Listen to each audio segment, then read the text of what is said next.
And I mean, we'll have to see as the battle of fire and ice continues here on Oasis. Oh. So yeah, it's going to be Oasis, and it's a pretty pristine-looking place. I mean, it's a city run by scientists, as Winston quotes, right? I suppose. I just always want to see D.Va get hit by the car. Every time back, I will never get over that. And yeah, like I said, I'm already researching TV so that I can just have it on a loop.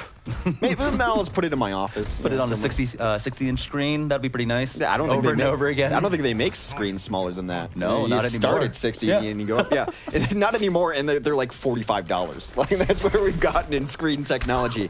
All right, well, Toronto was the one trying some strange things earlier. EnVision for the moment, yeah, was queued on something a little different. This is what I'm talking about hero pool though, because Saini can play this. We'll see how good Jaru's Farah is, but this is the stage in all of Overwatch right now for Pharmacy. Even if you don't run it, you run it. It's mirrored compositions coming out, both teams running that Pharmacy, so we really haven't seen Jaru on the far before. Note already dropped down low. His mech is gone. That's going to be all Kofi in the kill feed, taking out both the mech and the D.Va, and so they've got the man advantage on the side of EnVision. As Sandy is just on the hunt. He's trying to focus down the Mercy, and he knows if he gets that direct body shot onto Snow, takes him out as Onigod tries to answer on back, but this team fight largely won by EnVision. Well, now that Mercy, that means the Farah is really out of the fight. When you're running something called the combo, if you take out half of it, you've taken out all of it for the most part, except in very rare circumstances. That's why you see this run so closely together. It puts a lot of pressure on the Lucios in this case for the ground war, because no one else is getting healing unless Farah is dead. She is the favorite child of Mercy here. And Connor just looking up top and jumping around, trying to find something, getting a little poke damage in. A lot of this also depends on the Divas, too. Who can eat the most rockets? It's like a Pac-Man competition. Yeah, and in that last fight, no wasn't able to eat out any because Kofi came in first, but Connor J focuses down. Both Mercy's gone on either side, but it's going to be Connor J coming in, taking out the second support on the side of Toronto Esports. And now Jaro just left in the air. He's got no health as Connor J finds the second kill onto Note, and now they're just cleaning up once again from EnVision. Connor J has been on that Tracer, actually looked pretty good there as McGravy is rotated over to the D.Va, and he's generally the person who is playing the Tracer for them, last I saw. It will be a battle of resurrections here, and we talk about resurrections so often. If you have to use it to get your team back up to full force into 6v6, not great. If you can wait a second and then turn it into a lopsided fight for your side, that's the kind of resurrection that will win you stages. But also, it's about the counter res at this point, because we do have both on the field. In the skies, it's saying he's got the damage boost. He's going after Note, trying to get rid of that defense matrix first. As we do see on the side of Toronto, Jaro is actually just trying to focus down his enemy counterpart, Saini, that we see on screen, and there it is. Damage boosted rockets will one-shot a Tracer. Onigod, learning that lesson the hard way. He'll tell you different, but I don't think he even knew that Tracer was coming in. She blinked right face first into that rocket. I mean, one of her magic tricks is catching rockets with her teeth. It's pretty impressive if you can do it. The resurrection very likely going to be coming in here. Double res will throw down. Snow also resurrects Note. Interesting to see Snow the one doing the resurrection. More Game of Thrones stuff. Well, Jaru though comes on in, takes out Saini, finds a second and a third. McGravy going on down. So even though the reses came out along with the sound barriers at the same time, it was Toronto that was able to fight on back. But still, this is Oasis. So EnVision, they were able to stall out to 99%, Hex. Well, this is Oasis, which means that 99% doesn't matter. They can hold on, they could very well take it back. They could very well hold on for the next 99. We've seen this stage, especially in recent memory, being taken from 99 to 0, and the other side won from 0 all the way to 100%. I believe it was an Immortals game, if I recall correctly, last weekend. So anything can happen here. Saini is the only one with a check mark by his name. That check mark, of course, indicates its ultimate status. Oh, I thought it was Twitter verified. I'm not verified yet. I didn't even know that, so clearly I'm not. He's going to come in, get a little chip damage on the ground as Connor J. He's been a really nice force. He's going to be building up a pulse bomb. Kofi takes down Onigod on the other side of things. That makes sure that Connor is going to feel very safe. As long as he doesn't blink into a rocket, no one down there is really going to be able to mess with him. He takes out a flying Cynic. This is the Wizard of Oz as flying monkeys go across the sky. A couple of quick kills, but you got to kill everyone here. And most importantly, you have to kill Snow, which they just did. Yeah, and he had the resurrection, so Now they're trying to get on back our Toronto Esports. It is at 99% remember for EnVision, so if they flip it on over, there's almost no opportunity for Toronto to get out and back. Connor J just coming up huge so far, taking out Jaru now. They are starting to lose bodies. Our Toronto Esports should be able to get there because of this leap right there. Yeah, and they will just insta-res it because that's the only person left in their spawn window that she could res is the Lucio. That's going to let them have 2 healers now at the very least. Had Winston eats a giant rocket, and Snow puts himself in another rough spot. Saini able to actually boost himself away. We've seen Pharahs get so much better at avoiding self-destructs, which have been a prime counter for them on Oasis. Saini wasn't able to avoid that rocket though, and there is the tempo res coming out from Fozix as they did use that sound barrier from both sides now, but as it mitigates, they do find that kill onto Snow. Jaru answering right on back, so both Mercies now out of the equation. It is 99 to 99% as McGravy finds the kill onto Jaru. Saini taking out Cynic, and now we've got Kofi pushing forward. He's got that Primal Rage just batting the entirety of Toronto Esports. Hunts out Onigod, takes him out, and now it looks like EnVision might have just done it. That was the most focused Primal Rage I've ever seen. He bats down the Tracer. Give him a little bit more credit. Bats down to the Tracer, goes right back to where she recalled, knocks her to a wall, chases her down into the wall. Wow, does Onigod owe Kofi money? What was that? The Enforcer route for Onigod, or for Kofi rather. That was hilarious if you play Winston, and just tragic if you play Tracer. Yeah, generally you're really able to like kite around from him, but when he has that 1 second cooldown on the jump pack, it's very difficult to get away from him. Sooner or later you just run out of blinks and then you're like, whoa, this is my life now. Ran out of blinks and the recall. You rarely see that, which is why I'm so amused by it. Well, yeah, unfortunate. Okay, so this is, of course, University. Yeah, and this is the map where teams start to vary their strategy. Some teams will still run Pharmacy. It does appear that EnVision wants to go that route. I do believe you need a Genji on this map, so Connor's going to switch over there. No Mercy on the side of Toronto Esports. No Mercy. That's my best Zarya impression. I love that voice line. That was Zarya? I was like, I wonder what impression he's doing. Oh, boy.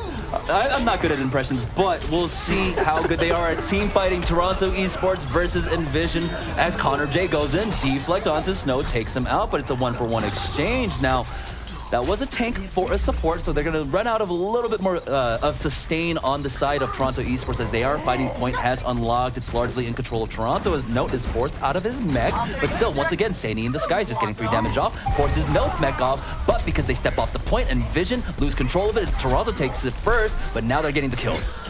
It can be so important, the first capture. This Oasis always reminds me of an amped up Ilios. And Ilios used to be the map that didn't want extended team fights, and first capture is so important. We'll come back and res that just to keep control of this point. Trades are going back and forth here, and that favors the team in control of the point. Some cleanups there come through as Connor J, maybe his Genji is a lot better on control than it was on Hollywood, gets a couple of the dash resets, a third kill as Connor wants to make me stop talking about his Genji, but I refuse, Connor, until like maybe one more time. Primal Rage comes out from Cynic, and remember, Toronto Esports this entire time, they've got control of the point, so it's already at 36% as the barrage comes out from Saini, takes out Jaru and Cynic, and so Primal Rage for the barrage, not a bad exchange at all on the side of Toronto Esports as they are just trickling in and try to milk this as much as they can. You'll trade ult percentage and bodies and health pools just for more time on the clock, which is why you see the trickle, and generally on maps, trickling in, not a great idea. This is a replay coming up as McGravy was the one who started that mech, but I think the barrage over top is what we're looking for as Saini able to take down both Jaru and Cynic there. And you see the power of Pharmacy on this map. It does require everyone else on the other team to chip in and focus. Jaru busts out the blade here. Ooh, he lost track of the Mercy there, so now I can just imagine chat going Arhan lol as Note comes on in, takes out Fozix. Now they're pushing forward on the side of Toronto Esports. EnVision have already gone 31%, have exchanged kills. Jaru is down.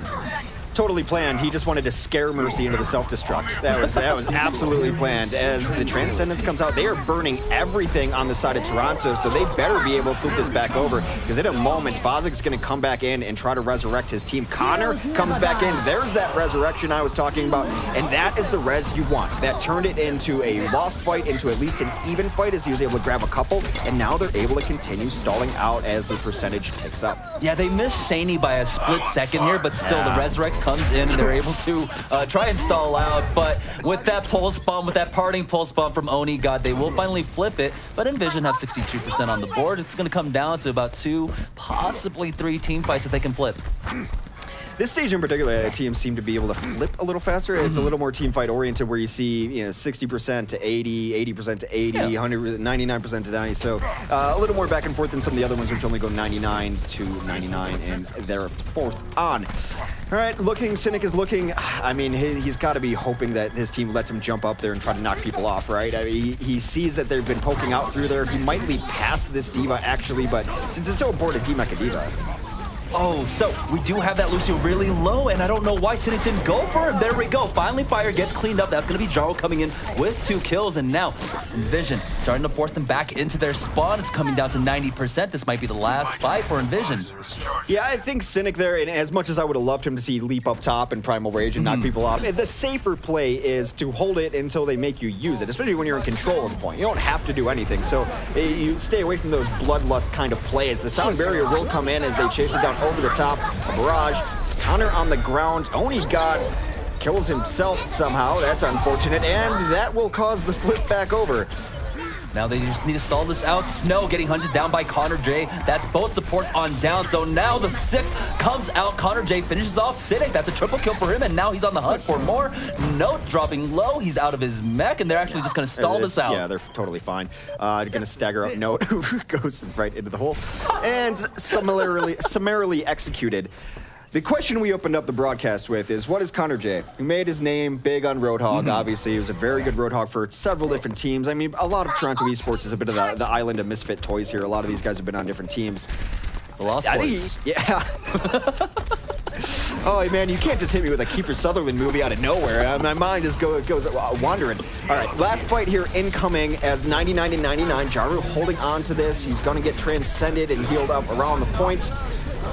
That visor does come down, yeah. He does go down, though, but Letty exchanges as they get the kill onto Kofi, and now it looks like Toronto Esports might have done it, but Vazos comes in. It's a 4-man res. It's a 5v5 on the point, and this is the last fight between these two teams. Pulsebomb comes out. That's Oni God, sticks it onto Vazos. Thankfully, the res was already used, but now they're starting to run out of sustain, starting to run out of steam on the side of EnVision, but still, Connor J keeping this alive. Gets the kill onto Oni God as Letty comes in, gets the D-Mech onto McGravy, but they're forced off. And so it's going to be EnVision getting the second point. They're forced a little bit, but they're Lucio right there. A little late over the wall.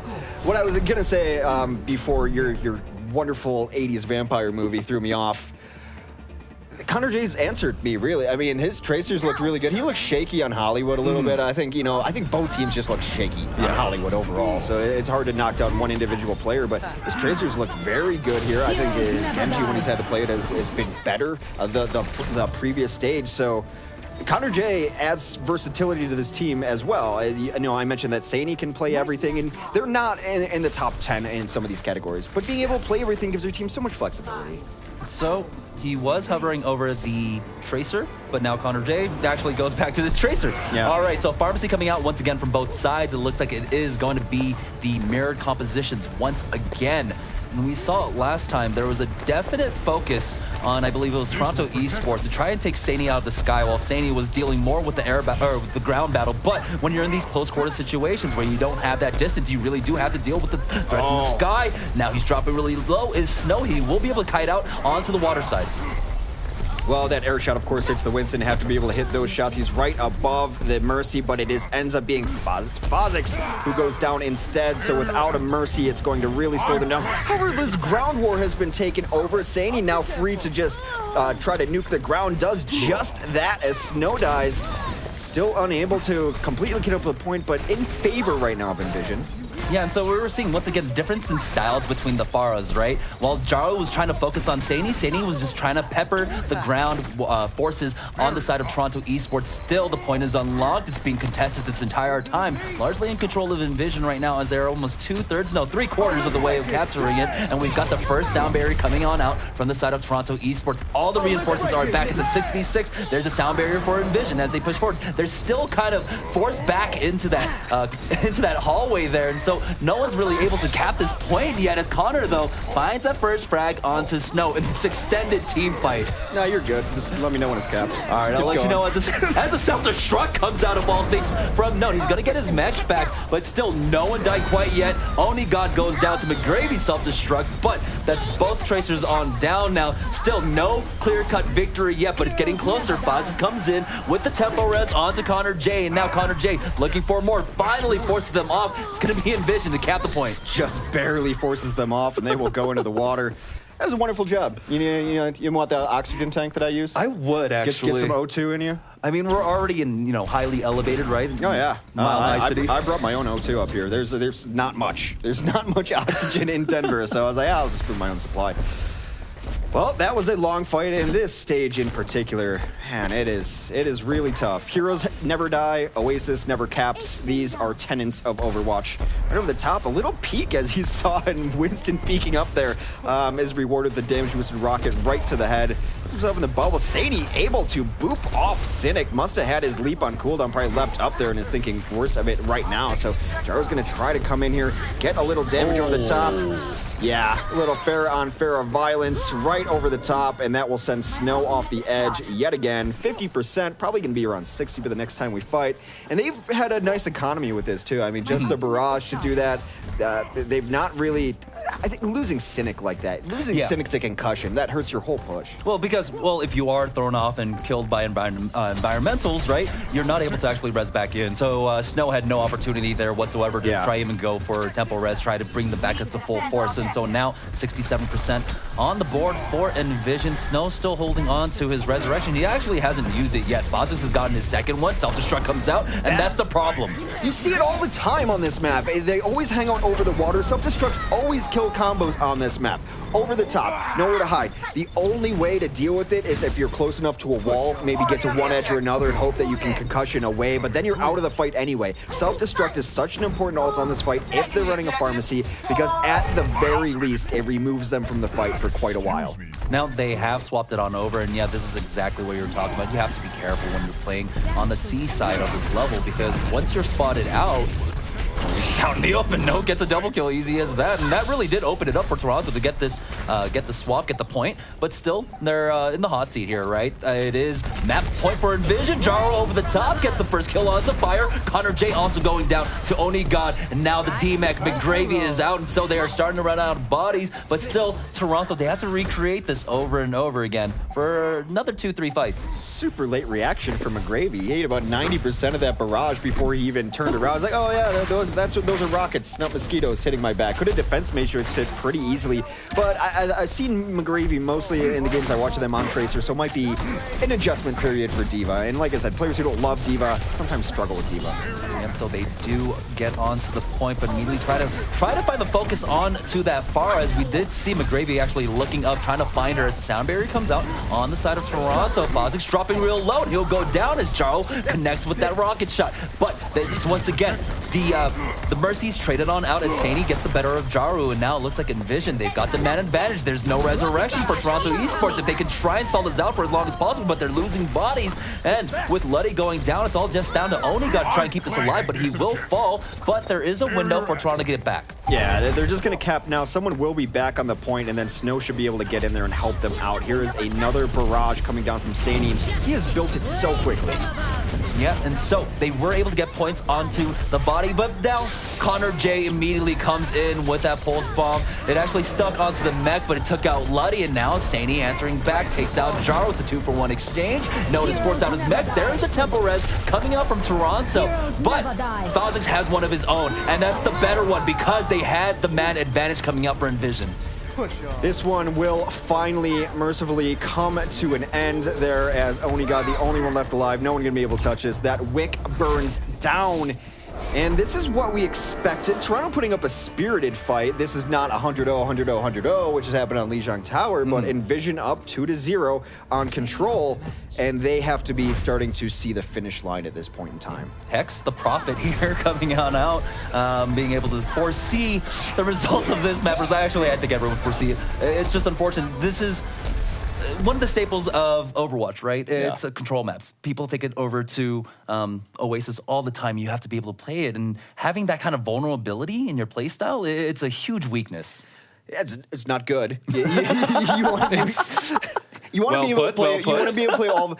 Look, you can have weaker maps, but your weaker map win rate should be like 40% or 33 at the worst. You can't be 2 and 8 on control overall. It's just you can't. We got the truth teller over here, and I've got even more bad truthful news for Toronto. Not only can they hope for the best as a draw at this point, but even if they do get to that draw, the way they overcome it is a best of 3 on Oasis, which we just saw how that went down. Yeah, things not boding well for them so far. But, I mean, you know, we do have, I believe, Assault is our next map. And they were able to beat EnVision last week on it 2-1. And this, you said it was historically their strongest maps? Yeah, it's been their best map. There's not a lot of data on it. But, I mean, they've been very good on Anubis. That would be the one that I would expect them to go into as their map pick. They have not lost on Anubis. They're 3-0-1. And I think the one was a draw against LG Evil. Yeah, so, I mean, week. that's fair enough. LG Evil, I think, is, as I predicted when I saw the groups, like I think this is going to be LG Evil's group. They had a good chance. I didn't want to go out on a limb, but I think LG Evil might get out of this group, guys. So they have to win this. They have to win this. Otherwise, it's essentially over, and we're going to play Escort just for fun, but it's not going to be fun for Toronto. Yeah, well, let's talk about what they're going up against in that case. And that is, well, Saini has played very well on multiple heroes, a little bit of a pocket knife of players, so to speak. He can pull out